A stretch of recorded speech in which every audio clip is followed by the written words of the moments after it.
नमस्कार। स्वागत है आप सभी का आज साप्ताहिक हमारे होने वाले कार्यक्रम में, जिसका शीर्षक होता है सिर्फ 3 मिनट सुधारे आपका सेहत।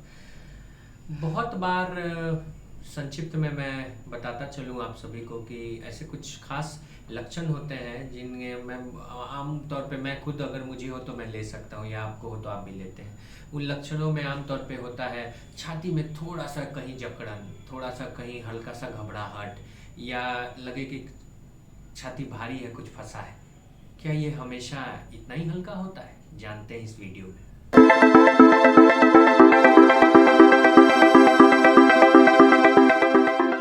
जैसा कि मैंने आपको बताया कि छाती में कुछ फंसा हुआ सा लगना, जकड़न होना, लगे कि छाती भारी है, ये सारे लक्षण आप अगर डायबिटीज़ के शिकार हैं तो फिर आने वाले समय में साइलेंट हार्ट अटैक यानी साइलेंट एमआई के भी हो सकते हैं। अब इतना ज़्यादा घबराना या विचलित होना नहीं कि जिसको भी ऐसे लक्षण हैं उन सभी को हार्ट अटैक की ही समस्या होगी, लेकिन साइलेंट एमआई यानी साइलेंट मायोकार्डियल इंफार्क्शन एक सबसे ज़्यादा डायबिटीज़ को होने वाले हार्ट की डिजीज़ों में से एक है। इसका प्रेवलेंस रेशियो भी बहुत ज़्यादा है।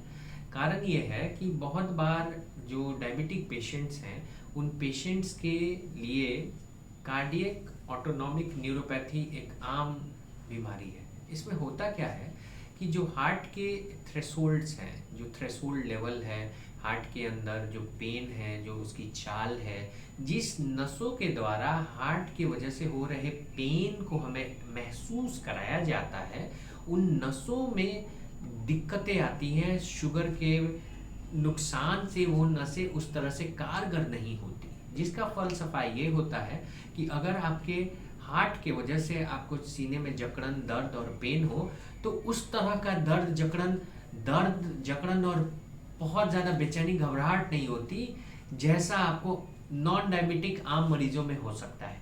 इसी वजह से जो साइलेंट एमआई है, साइलेंट इस्चीमिया है, साइलेंट हार्ट अटैक्स है, इनकी डायबिटीज़ के रोगियों में बहुतायत संख्या होती है। सबसे पहले किन चीज़ों पे निर्भर होता है? लक्षण जैसा कि मैंने आपको बताया बहुत आम होते हैं। बहुत बार तो लक्षण होते ही नहीं, ना के बराबर हैं। अगर आप डायबिटिक हैं, आपको लगेगा कि कभी कभी हल्का हल्का छाती में कुछ भारीपन है, थोड़ी सी कभी कभी बेचैनी होती है, लगेगा कि छाती के निचले वाले हिस्से में थोड़ा दर्द है, छाती के ऊपर हल्का हल्का, एकदम हल्का सा दर्द होगा, बहुत ज़्यादा दर्द नहीं है, बहुत मामूली से लक्षण, इसीलिए इन्हें साइलेंट हार्ट अटैक बोलते हैं।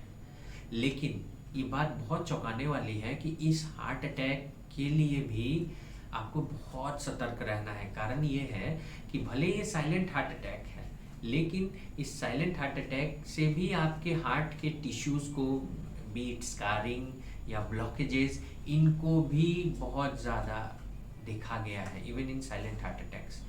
और अगर आप साइलेंट हार्ट अटैक्स आप सफ़र किए हो, आपको आया हो, तो इसका मतलब यह है कि मेजर हार्ट अटैक आने वाले कुछ महीनों सालों बाद आ सकता है। तो अगर आप डायबिटिक हो, आपका डायबिटीज़ है, आपको डायबिटीज़ सर्वप्रथम कंट्रोल करना है। कार्डियक ऑटो न्यूरोपैथी एग्जामिनेशन होता है, जो कार्डियक ऑटोनॉमिक न्यूरोपैथी बीमारी है उसके लिए किया जाता है, जिसको कैंस स्टडी बोलते हैं।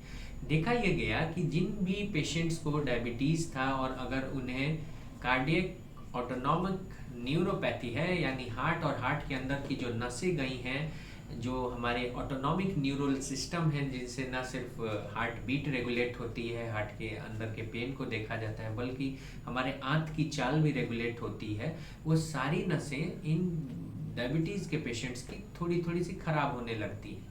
और विशेषकर ऐसे ही पेशेंट्स में जिनमें कार्डियक ऑटोनॉमिक न्यूरोपैथी है, जिसके लिए कैंस स्टडी कराते हैं,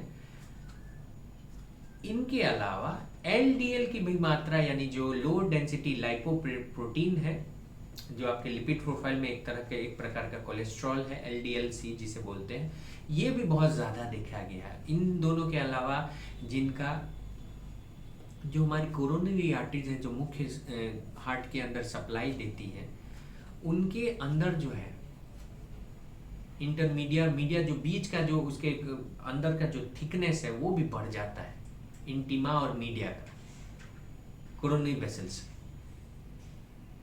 तो ये बहुत इम्पॉर्टेंट एस्पेक्ट है आप सभी को बताना कि अगर आपको बहुत मामूली से भी लक्षण हो तो ज़रूरी नहीं कि आप इसे नज़रअंदाज करें, विशेषकर जब आपको डायबिटीज़ हो, क्योंकि silent heart attack, coronary artery disease in diabetic patients बहुत फ्रीक्वेंट होते हैं। इस वजह से सचेत रहिए, डायबिटीज़ को नियंत्रित कीजिए। अगर आपको लगे कार्डियक ऑटोनॉमिक न्यूरोपैथी के लक्षणों से, जैसे पोस्चुरल हाइपोटेंशन हो गया, इन सारे चीज़ों से आप पीड़ित हैं, आप गुजर रहे हैं, विशेषकर पल्स प्रेशर इत्यादि मैंडेज अपना कम से कम कोशिश कीजिए कि उसे नापें।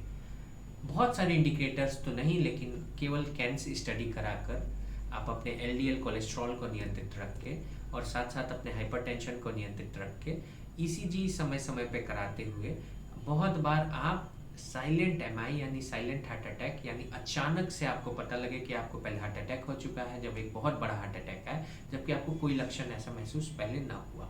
इस प्रति आगाह रहें और सचेत रहें। बचाव के लिए शुगर को नियंत्रित करिए, समय समय पे अपने टेस्ट कराते रहिए, ताकि अगर आपको ऐसा हो तो शुरू से आप आगाह हो सके। और रोज़ टहलना चाहिए, जैसा कि मैंने आपको बताया। कोलेस्ट्रॉल को भी नियंत्रित रखिए। आज के लिए इस बहुत बड़े महत्वपूर्ण silent heart attacks in diabetic topic पर इतना ही। अगर आपके सवाल हो आप हमें कमेंट बॉक्स में ड्रॉप कर सकते हैं। मेरे व्हाट्सअप नंबर 7870331444 पे भी भेज सकते हैं, ताकि हम आप सभी के सवालों के जवाब अपने ज्ञान तजुर्बे से दे पाएँ। धन्यवाद। जय हिंद, जय स्वास्थ्य क्रांति।